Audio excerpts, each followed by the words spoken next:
If you are getting the IQVW64E.SYS, a driver cannot load on this device, error after restarting your PC, then this video will help you fix it quickly. So let's start with the solutions. First, update your BIOS. Open your browser and search for your motherboard or laptop brand plus BIOS update. For example, HP BIOS update.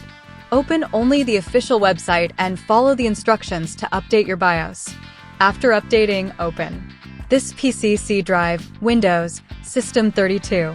Now search for the file, IQVW64E.SYS. Once you find it, right-click the file and choose Rename. Change .sys to .old.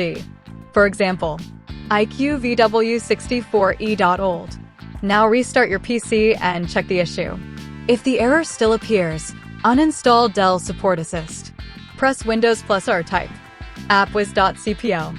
Hit Enter. Find Dell SupportAssist and uninstall it completely. After that, go to Dell's official website and install Dell Command Update instead. Restart your system again. If the problem is still not fixed, open Command Prompt as administrator. Run the command I provided in the description to find the driver using IQVW64E.SYS. Then run the second command to remove that driver.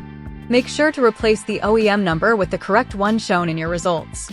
Once done, restart your PC and the issue should be fixed completely. If this video helped you, make sure to like, subscribe, and turn on the bell icon for more PC fix videos. Thanks for watching.